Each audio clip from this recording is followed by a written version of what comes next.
Welcome to Nerds at Church, a podcast about nerdery and the Bible. I'm Pastor Emily, and I use pronouns like they, them, theirs.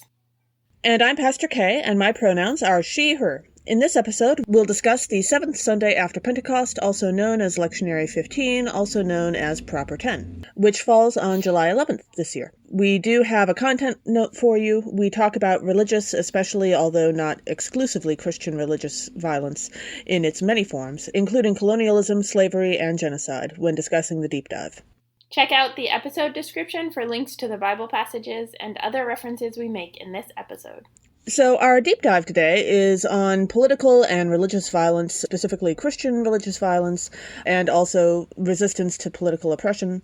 Very often in history, religion has been used to justify violence, and Christianity has been really good at that. And by good, I mean bad. Yeah. So, a list of examples of Christians getting violent in Jesus' name when Jesus didn't ask us to includes the Crusades, also known for the epic quote of "kill them all and God will know his own." Please don't do that again. No. That was like a buddy of Charlemagne, I think. Something, or like the father of Charlemagne, grandfather, something like that. I have no idea. The Peasants' War during the Reformation, which was a giant mess and really irritated Martin Luther and some of his buddies. I get why, but still. And also, after those pieces, and even after Martin Luther died, the wars and battles that were fought about the Reformation, and who would be Catholic and who would be Protestant, and how dare you be Protestant and how dare you be Catholic, and yeah. Right, and there are a couple noted exceptions of people who are like, you can be anything in my area, but for the most part it went with the rulers, and so then there were fights among the rulers. And one noted example of that would be the English Civil War and all kinds of anti-Catholicism that came out of that. And of course then there's the witch trials and the Inquisition, which, you know, I suppose you might have expected, but most people don't expect the Spanish Inquisition. That is true. And violence nevertheless. Yeah, no, that was actually really ugly and violent and so forth. Yeah. Also, in this country, in addition to the witch trials briefly mentioned, slavery. Also other countries. This is so weird. Also other countries. Not always justified in the name of religion, although, you know, sometimes. In this country, Christianity really was a big, particularly the epistles and that good old colleague Paul, who we love to hate. But slavery was very much justified by Christians, and there were some who resisted and who resisted based on their faith, but by and large, the institution of slavery, particularly in the United States context, was justified by Christianity and supported by Christianity. And by the church particularly.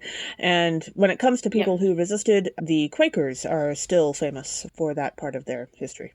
Yep. And then also, and perhaps most obviously in this particular moment, colonialism and colonization. So this goes both with the idea of manifest destiny, that when settlers or colonizers came to what is now known as the Americas, it was viewed as this vast, open, empty space, when the reality is that millions of Native people and Indigenous people were already living on the land and cultivating the land in life-giving and healthy ways, unlike what we do these days with big agribusiness stuff. And so there was that initial part where smallpox blankets were given out and people were intentionally killed in that way. And then for the groups that did survive that initial expansion of colonizers and settlers throughout the land, then came an additional form, which you can see in a lot of the forts that we have in this country. They're connected to quote-unquote missions, and those were from the Catholic Church specifically to promote the colonization of everyone and everything and to promote Christianity. And that then supported the westward expansion, manifest destiny, kill everybody that we can who's not a white person or enslaved to us in this moment. And then, on top of that, those who did survive were put onto reservations, which Hitler modeled concentration camps off of. our reservations in this country. Hitler actually thought that the United States had a lot of excellent ideas, but a lot of the United States ideas that he liked were backed by the church. Yep. And so that's another connection of the ways that Christianity is super messed up. But then, and what has been in the news a lot, especially for Canada, but also was very much present in the United States, is residential schools. And the mantra for residential schools was, kill the Indian, save the man. Yeah. By men, we mean children. Right. So this was cultural genocide as well as actual physical genocide. It was trying to erase cultures, erasing language, erasing traditions. It was illegal to engage in traditional practices for Native people up until very recently. Yeah. And so a lot of those practices were lost because Christians wanted them to be Christian and not Native, which, as I hope you all know, is a false binary. Right. But right now, what is coming to light and what was known by particularly Native people this whole time is that also thousands, at minimum, thousands of children, Native children, were killed at these residential schools and buried, frequently in mass graves, unmarked graves, those sorts of things, and some incinerated. Again, the ties to the Holocaust are many. And so that's a piece that is currently being wrestled with, and there's a lot happening in this particular moment because of the discovery of so many mass graves. Yeah. Also, when we talk about Native and Indigenous people in America, don't forget that this also applies to the Inuit and Hawaiian people as well. Yes. Yep. This is everywhere. So, speaking of the Holocaust, there's the Holocaust, which was definitely religious motivated, or at least politics using religious to motivate violence. Mm-hmm. There was the Catholic Church ignoring the Holocaust. While we're on the topic, there's the Magdalene laundries and workhouses for unwed mothers that also stole their children. There's also how many people have been killed in various, both Protestant and Catholic, anti-abortion protests and violent acts. Mm-hmm. Including one of the ones that I remember very clearly was Dr. Tiller, who was an abortion doctor, who was killed in his church, which I believe was a Lutheran church, in his Lutheran church while worshiping.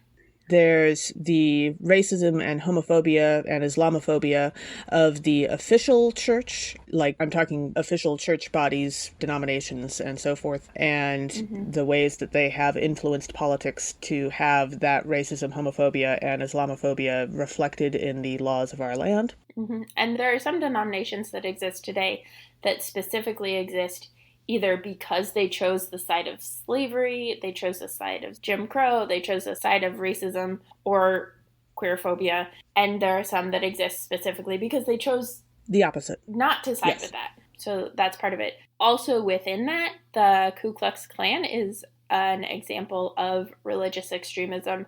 If you've ever seen or read about any of the practices that they have, they're very much baptismal in their imagery and in their practice. Yeah. The KKK believes that they are doing the Christian thing. We know this also through actions like Dylan Roof, who was on the rolls of a Lutheran ELCA congregation, definitely believes in a white Jesus, white supremacist Jesus, went into Mother Emanuel AME Church in Charleston during Bible study, was welcomed, and then killed 9 people, injured a lot more, for the sake of his belief in a white supremacist Jesus. Yeah, and the KKK also regularly carries out violence against Catholics in the name of Protestantism. Mm-hmm. And Jewish people too. And reminder, PSA, Jesus was not white. Yes, or for that matter, Christian, or for that matter, Protestant or Catholic, or for that matter... Yeah. Exactly. Or American, while we're at it. And then there's the whole fact that, Christians have been around having the Christian point of view for over 2,000 years now, and we still haven't fixed poverty, even given the fact that Christianity has been in charge of empires for many, many, many of those years. And supposedly that's been something that the church has been, all about doing. So... Yeah, Jesus actually told us to do that. So this brings us to the question of politics and religion. Everyone's favorite conversation topics, absolutely. Right? Just as a footnote, one of the greatest disservices we have done culturally is to say that politics and religion shouldn't be discussed. That is quite literally how we have become completely unable to have meaningful conversations about things that are important to Exactly. us. And one of the things that I like to point out to my confirmation students, and they are continually amazed by this, is that back in the day, before TV, before the Gutenberg press, before any of that, people had a lot more time on their hands and a lot more conversation time and building relationships time and a lot less stuff that we're used to talk about. Like, there were no professional sports. Okay? Take all that time that you spend now discussing professional sports and TV and ask yourself, what would you have been discussing back, 1,000 years ago? And the answer to that is politics and religion. Yup. And maybe good recipes. Well, yes. And, the hilarious things that your dog had done that day or whatever. But still, politics and religion were standard topics of conversation for thousands of years, even before Christianity came along. And it's only recently that we've decided that that's a bad idea. Yep. But I have explained to many confirmation students that is why there are so many religion nerds in history, because we're going to nerd out about something, and many of the options we have now weren't options then. Yes. Yep. So also, when we are talking more broadly about politics and religion, the place where there is the most propensity for religion to become harmful is when it allies itself with politics, or when politics chooses to adopt religion. So for Christianity, before the Roman Emperor Constantine, Christianity was actually a persecuted religion. Christians were persecuted. For about 300 years. For about 300 years, yep. We have tons and tons of letters from Paul from prison, right? Like, a ton of Paul's letters are from prison or before and prison or after prison. And he was in prison because he was spreading Christianity. Also, occasionally because he pissed people off in general, but mostly because he was spreading Christianity, and that was how he chose to piss people off. Yeah. Literally, Jesus was executed by the Roman Empire, right? So the fundamentals of Christianity are resistance to empire, resistance to politics, and that safeguarded us in a lot of ways from perpetrating religious violence. For about 300 years. Yeah. And then Constantine came along and had some vision, some dream of crosses on shields, and scooped up Christianity and said, Christianity shall be the religion of the Roman Empire. And so then we were basically screwed as like a faith. In terms of being able to maintain our anti-empire stance. Yeah. The integrity of Christianity was called severely into question. So from then on, Christianity has been deeply intertwined with empires. Roman Empire, with all sorts of colonizing forces in Europe, with colonizers in this land, all of those things. We have been part and parcel of advising the kings and presidents and all of them and helping them justify violence. And we listed out a bunch of those examples. But frequently, I think the place where I want to have some nuance is that the heart of Christianity is not a violent religion. It's not a religion that sides with empire. But the way it has been twisted makes it that, especially, I mean, you can see it in our politics in this country, presidential politics especially, where both in the sense of the former president and how he was elected and how racism and queerphobia fueled his election campaign, particularly with conservative evangelicals. But you can also see it with the Catholic Church trying to keep Biden from receiving communion. So there are so many different examples of this. And while we're at it, I would also throw in that the heart of Islam is also a nonviolent religion that is about helping people. But that doesn't mean that other people aren't going to do things in its name that are horrifying, because that's what people are like. Mm-hmm. And that's the case for a variety, right? We could say that about Judaism. We could say that about Buddhism. all of these different religions, every religion has some aspect that has been twisted into violence, but that is by and large not the heart of any of these religions. So what happens is folks who are particularly antagonistic, and rightfully so, to religion or Christianity will say, oh, it's violent, like people get in wars over religion. And what actually is happening in most of those situations is that people are getting in wars over politics, over land, over economics, Money. and using religion to justify it, which they're able to do because religions like Christianity have allied themselves with the empire. So it's not that Christianity is, guilt-free in this, but it is that it's not inherent to Christianity. Right. It is inherent to greed and capitalism and colonialism and racism and all of those things. And religion just becomes a really easy excuse for perpetuating that.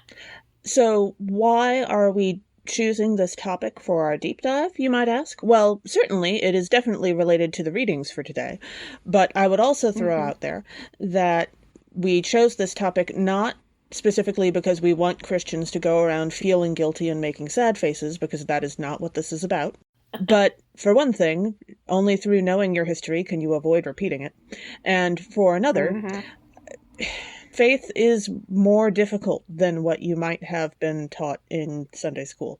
Faith is complicated and tricky and nuanced and complex. And this is part of acknowledging that.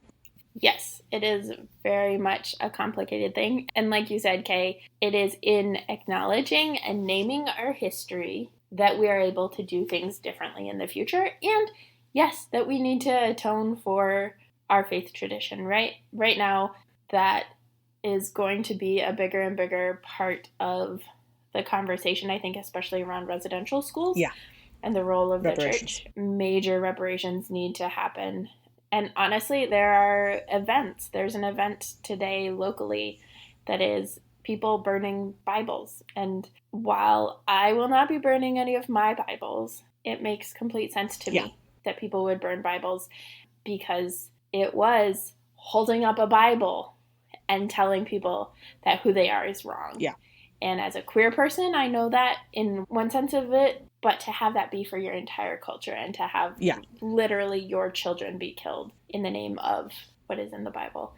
I have a relative who's Hispanic who is not only atheist, but has a really angry hatred for the church because of what the church has done to his people. And you really can't argue with that. Yep. Yeah. So that's a big part of why we are talking about this and why we're doing what we're doing in this particular episode. And it's important to name that we as Christians definitely need to address this as far as Christianity goes. And like we've said, it's not just a Christian problem. Yeah. If we look at other religions and the ways that they've allied themselves with empire, and that has resulted in violence perpetrated in their name, there's examples all over the place, right? If we look at the Middle East, Israel's ongoing violence against Palestinians is connected to Judaism because Israel purports itself to be a Jewish nation. Yeah. And so Judaism and empire go hand in hand and harm others. We think about Hamas's violence, which is a small group of people, but Hamas's violence against Israelis, that is also in the name of religion. That's a little bit different in that it is in the name of resisting. And so there's a lot of complicated stuff in the Middle East, and we'll probably need a whole deep dive someday to really dive into those complexities of relationships because of who has power and who can actually be damaged. Yeah. Literally, people can try and bomb Israel and it usually doesn't work because they have such heavy defenses. Yeah. So there's complications in that, and Hamas is not the same as the country of Israel by any stretch of the imagination, but it is an example. Yeah. Or if you're talking about religious violence these days, often the classic example is 9/11, which was carried out by violent extremists who do not represent the central heart of what it is to be Muslim. Mm-hmm.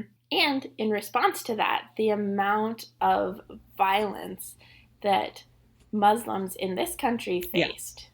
Or even people who weren't Muslim and were assumed to be Muslim.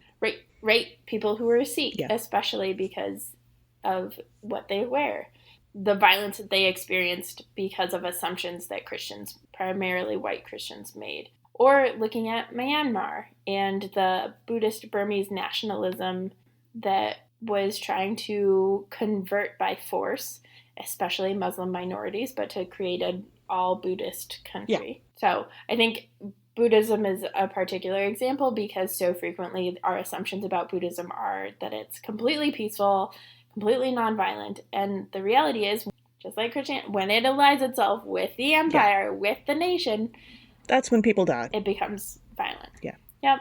So, on that light topic, I mean, this has been a heavy topic and we've kind of talked about it in some light ways and some not light ways, but it's worth it in wherever you are to do some research. Take some time and figure out, what your particular faith tradition is and what its relationship to violence has been, or figure out who the original inhabitants of the land you are on are and what's going on with them right now. Yeah. Right? I live in land originally inhabited by the Sauk and Meskwaki and the Iowa or Bahoje. And right now, the only ones who remain with official land designation in the state of Iowa are the Meskwaki people. And they have been doing a lot of really great stuff during the pandemic to help make sure that people get the PPE they need and get protections and vaccinations. We look at the Navajo Nation, and they were the first ones to vaccinate everybody. Yeah. There is a way that because of the violence Christianity and empire have perpetuated against Native people, there is this beautiful communal care that was part of many Native traditions already, but that is so very clear in contrast to, the 40-50% vaccination rate in the state of Iowa right now, broadly. And one of the reasons why we encourage you to specifically look up your faith tradition and what has been done in their name, whether or not they were the ones doing it, is because then you can be a part of addressing those acts of violence and that history of violence done in your name. I am Lutheran, I have German heritage, and therefore I make a special effort to fight anti-Semitism, especially in areas like where I live, which is fairly rural, very white, and no Jewish people around this neighborhood. And therefore, because most of the people around here don't know Jewish people, there is a ton of anti-Semitism. And working against that is part of my job, not because I myself have done anything evil, but because I look like and sound like and have points of view that are very similar to those that have done horrific things in my name. And therefore, the least I can do is fight against it. Yeah. I also am Lutheran and so have that tradition. And Pace, who was on our podcast in Easter and is one of the co-hosts for our sister podcast, Horror Nerds at Church, talks about that because they are a Luther scholar. And so Luther had really horrible anti-Semitic views. And so that's part of how, and we'll probably have Pace back on for our Reformation episode this year, but to really dive into who Martin Luther was and to wrestle with the harmful views that he had and the impact that they had to the extent that they also were used to justify the Holocaust. Yeah. So that's part of my history. And as someone who moves around a lot and does a lot of social justice organizing and work, I focus a lot on the relationship with Indigenous people wherever I am. So when I was in seminary, I did a lot of learning about Native traditions and Native peoples and relationship building to help understand the harm that the Lutheran Church has caused and the ways that the Lutheran Church had been really supportive of the American Indian movement and other organizations. Yeah. And so that's part of it too. Sometimes the stuff that you learn when you look into history is actually good stuff. Like sometimes people were awesome. Yeah. And learning those stories is great too. Yep. So on that note, speaking of learning things, Yay. Our first reading is Amos chapter 7, verses 7 through 15. Amos, a farmer called by God to prophesy, is told to flee by the king's prophet Amaziah for daring to say that the king will die and Israel will go into exile. So one of the themes in this passage is actually a theme for the book of Amos, but Amos is not actually from the place he is sent to prophesy to. So Amos is from Judah, but God sends Amos to Israel. And we actually, in last week's episode, Jesus had this where he went to his hometown and could do no deeds of power there. Except for healing a handful of people, but, whatever. Except for, a handful of things, like you do. So this is kind of that same idea in some ways, but Amos is sent to Israel instead of to Judah to prophesy to the people of Israel. And I have been kind of marathoning The Expanse lately, which is a great show, but it reminded me of some of the characters like Fred Johnson or Julie Mao, who are from the inner planets, from Earth, and then move to and live in the belt, which is the asteroid belt, and take on the identity of the Belters and take on the cause of the Belters. So they are sent there. It's less antagonistic, generally speaking, than Amos is with Israel, because God's not mad at the Belters, and they're moving there to support and affirm the Belters. But that idea of joining in solidarity with people and joining in with people who are not from the same place as you. Yeah. I think that's a lot of what we are called to do, and a lot of how we can respond to our history of violence is by choosing another side and choosing to support people that we have historically oppressed. Yeah. And then in verse 7, we read that God was standing beside a wall built with a plumb line in God's hand. And my dad is an engineer and he used to do construction, and I don't think I ever saw him use a plumb line, because we just have technology these days so that you can do levels and other things. You don't really need a plumb line. I think I remember my grandpa, the engineer, using a plumb line to show me how a plumb line worked. Yeah. That's about it. Basically, it's a weight at the bottom of a string, and you hold the string up, and the weight will make it so that it's vertical to the center of Don't use a magnetic weight, because that will do bad things if there's a magnet nearby. Yeah, don't use a magnetic Terrible weight, accidents in construction from, Ooh, I didn't realize that people actually tried to do that. Well, not in major construction fantastic. These days, usually, but, way back when, on occasion. Back in the day, yeah. But then I was thinking about it and, imagining trying to use a plumb line in outer space. It's just the string is all loose and But as the weight Jessica is just, reminded us in our around. episode on the Ascension, there is always gravity in space. You just never know what direction it's going in. Exactly, yeah. But yes, I think a lot of the uses for plumb lines these days have been replaced by lasers, and I think that would probably work in space, mostly. Maybe. That'd be interesting, though, because there's fewer particles in space. It would be harder to trace along the way. Yeah. Yeah. In verse 13, we read, "But never again prophesy at Bethel, for it is the king's sanctuary, and it is a temple of the kingdom." This is just after Amaziah, the prophet, who apparently feels threatened by Amos, tells the king that Amos's loyalty isn't primarily to him, rather than to Israel, and then tells Amos to exile himself because the king is angry.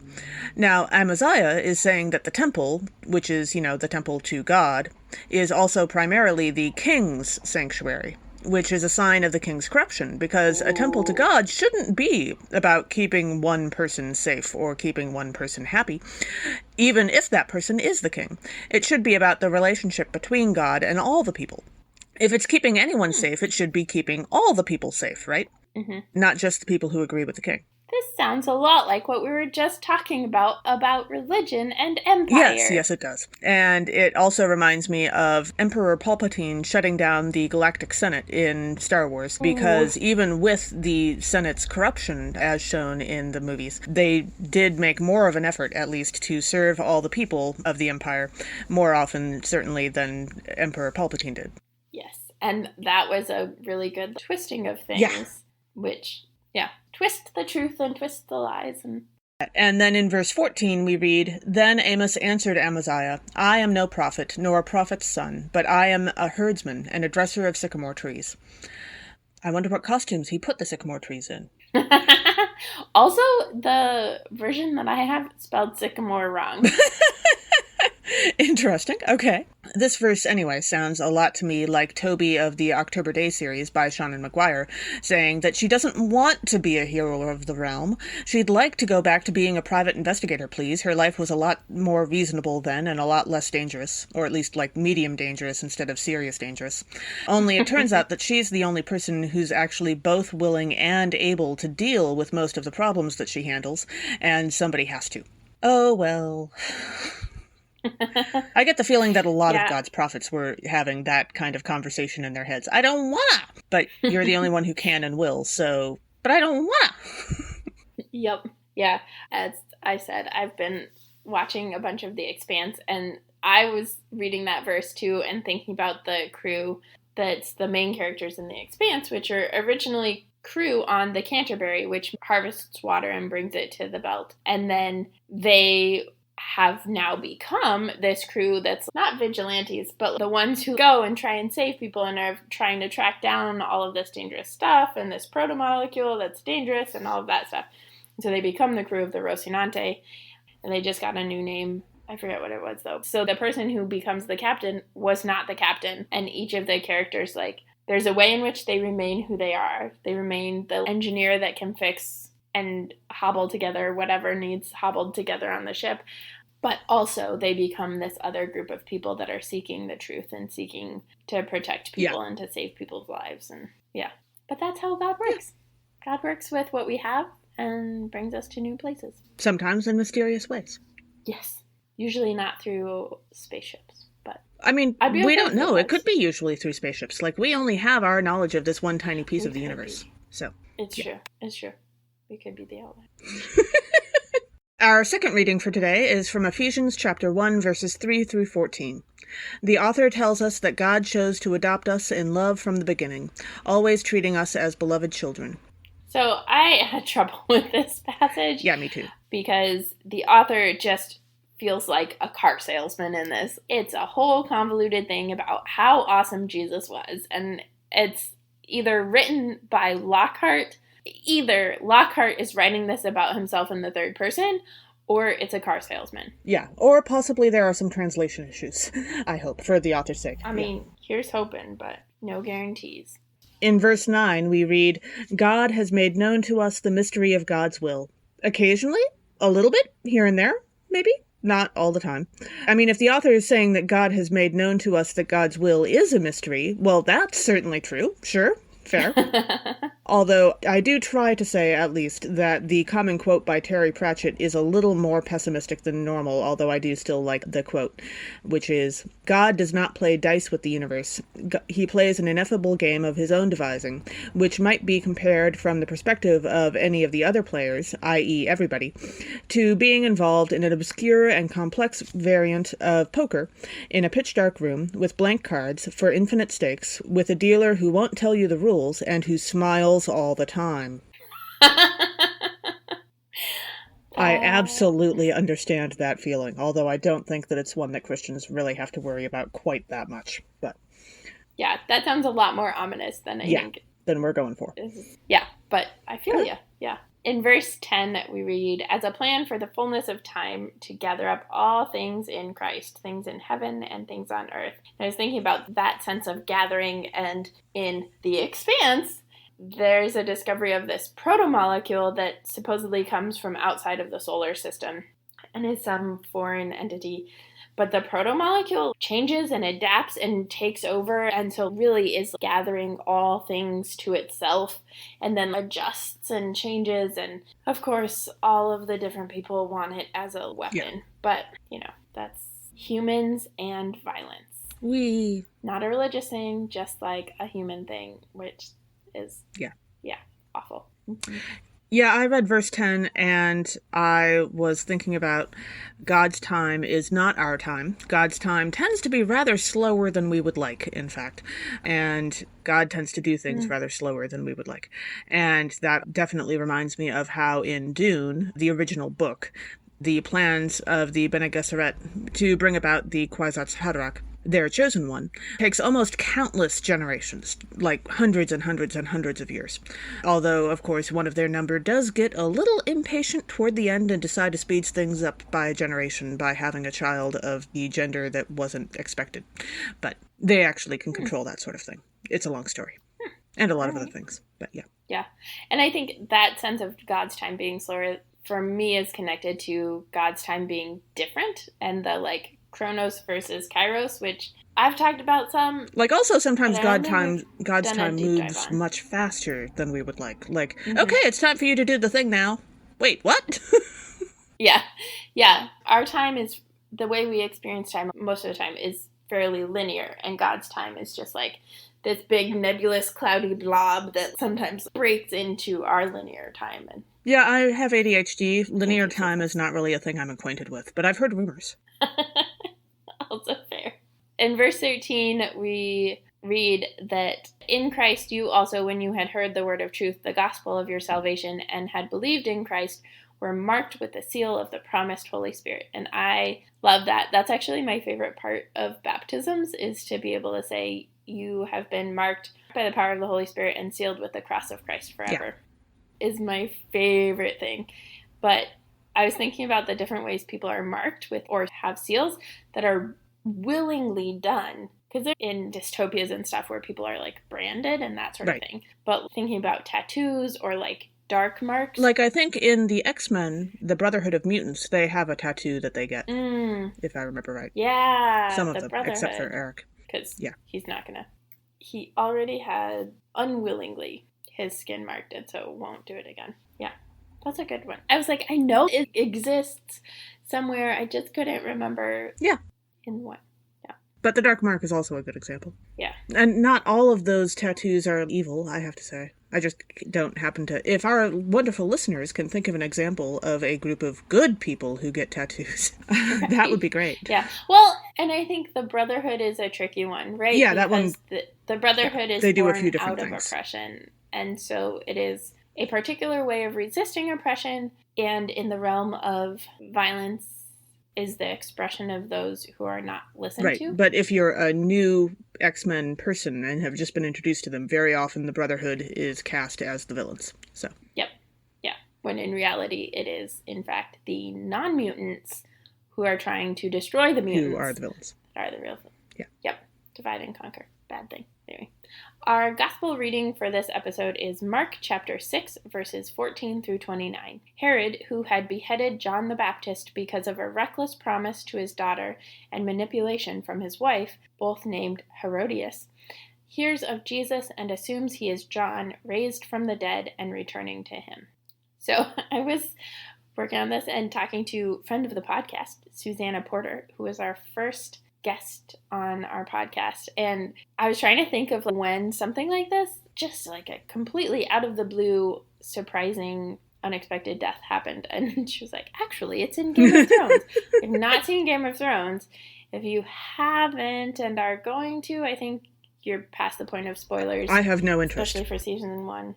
I have no interest either, but apparently at the end of season 1, there's a very surprise beheading of the main character who people think is going to be with the show for the whole thing, and then they get beheaded. And so that seems about right, because Herod was not planning on beheading John, was not planning on killing John, just was like, you know, keeping him in jail forever. But I think an example that comes to mind for me from something I've actually seen would be the TV show Lost, which one of the main characters, Jack, was supposed to die at the end of the pilot because they wanted to make it clear that anybody can die at any time. And he was like the main character for the pilot, and then he was going to die as a surprise kind of thing. And then they were going to continue the first season without him. But it turned out that the actor was just really well liked and also did a great job, and so they decided to keep him after all. But then they kept moving back the date when he was going to die. And so, from what I understand, there was a continual thing through the show where the showrunners were always expecting, okay, at the end of this season, he's going to die. Okay, sometime in the middle of this season, he's going to die. And it just didn't happen. So that would be an unexpected not beheading, I suppose. Yeah, that is a great example. And hilarious, because Lost as a show is just such a mess. Absolute mess. In verse 16 we read, "But when Herod heard of Jesus, he said, 'John, whom I beheaded, has been raised.'" Yes, Herod, because everything is all about you. Exactly. And also, Herod has about as good a sense of time as the Doctor Who storyline with Amy and her daughter / best friend growing up, Melody Pond. So because Amy and Rory get married and then their wedding night is spent in a TARDIS, and that takes multiple days. Their wedding night becomes this extended period of time. They actually conceive their child in the TARDIS, which makes the child the Time Lord, and they name the child Melody Pond, and there's different translations, and she actually is, spoilers, River Song also, but Melody is someone that Amy grew up with, and so they grew up as best friends, and then later Amy finds out that she's actually her daughter, because Time Lords, timey-wimey, wibbly-wobbly, timey-wimey stuff. Also known as, if you're going to write a time travel story, just do literally anything else with your life. Just like, I mean, that's like the entire premise of Doctor Who is. The thing is, you can either write a time travel story or you can do literally anything else with your life. It will take over the universe. Anyway. That's, the ripple effects. The Sacred Timeline. I just started watching the Loki series, and the Sacred Timeline is splendid. I do want to get to that, yeah. In verse 22, we read, When Herod's daughter Herodias came in and danced, she pleased Herod and his guests. And the king said to the girl, Ask me for whatever you wish, and I will give it. Okay, this is almost never a good idea. Don't do this. This is life advice I am giving you from my wisdom of 37 years. Don't give people a blank check. If you have to find out why this is a bad idea and you don't already know, you can choose to watch the now ancient Disney movie called Blank Check to find out why. Oh my gosh. I don't especially suggest it because it's not the world's greatest movie. Well, it's not bad enough for Mystery Science Theater 3000 to do an episode, but it's mediocre. I mean, that was like from the time period when Disney was coming out with a movie a month. For the brand new Disney Channel, DVD. yeah. Yeah, I remember that movie, and I enjoyed it, but I was also a kid. It was a good one for a kid. In verse 25, we read that after talking to her mom, Herodias, Herod's daughter, also Herodias, immediately rushed back to the king and requested, I want you to give me at once the head of John the Baptist on a platter. So Mom had said the head of John the Baptist. The kid has no sense of the trauma she is about to experience, and so says, the head of John the Baptist on a platter. And I would like to throw in there that we actually understand this to be a child and not like a young, sexy woman. So picture a 6-year-old, not a 16-year-old or a 22-year-old. Yeah, this is a child. And so I just imagine this as like a playing tea, like when kids play tea. Yeah. And here's your tea full of air, and let me pour a fake cup of tea. Yeah. And so it's like, yeah, the head of John the Baptist on a platter. Here's your... Have some trauma. Yeah. Right? And then what actually happens is that's what she gets. Be careful what you wish for. Also, stop manipulating your kids. Well, yeah, that too. Absolutely. And I'm not entirely sure this is true, but I think that Herodias, the child, isn't she supposed to be the daughter of Herodias with her previous husband, I think? Because otherwise, how long have Herod and Herodias been married? Or it's kind of a timeline question thing. Yeah. But still fairly young. Ball of wibbly-wobbly, timey-wimey stuff. Yes. And then, finally, in verse 26, we read, The king was deeply grieved, yet out of regard for his oaths and for the guests, he did not want to refuse her. I am hoping that Herod is thinking that it would be a bad thing for his guests to see that he goes back on his word here when he's thinking about, I have to do this because of my guests, rather than thinking that seeing the head of John the Baptist on a platter would entertain his guests. Like that. I mean, this is Herod we're talking about, so maybe, but I hope not. Yeah. Not so much, the show must go on, but more like Ellen Ripley doing the impossible in the movie Aliens to save Newt's life, because by golly, she said she would, and so now she was going to. I don't know if I've seen the movie Alien. If you like the original Alien movie, by all means, keep going. At least for the first 3. I've seen the first 3. After that, apparently, it gets successively weirder. I don't think I've seen that either. I do think that it's probably the first one of Herod not wanting to go back on his word. Yes. But although, also, given who Herod probably partied with, it's an option, I'm just saying. I was going to say, especially if you go from the Jesus Christ Superstar account of Herod. Yeah, that would definitely, Yeah. Thanks for joining us. Catch us next time when we'll discuss nerdery connections to the scripture readings for the 8th Sunday after Pentecost. This podcast has been produced by us, Kay Rohloff and Emily Ewing. For more fun, check us out on Twitter and Facebook at NERDSATCHURCH, or contact us at nerdsatchurch@gmail.com. Also, if you like what you've heard, rate us or leave us a review on Apple Podcasts, Facebook, or wherever you catch your podcasts. If you want access to our full guest episodes and interviews, support us on Patreon at patreon.com/nerdsatchurch. We hope Patreon can help us get our episodes transcribed for those who need or prefer that. Though if you want to help us with transcripts, let us know via email or social media. As the ancient Christian said, Pax Pax Vobiscum. Vobiscum.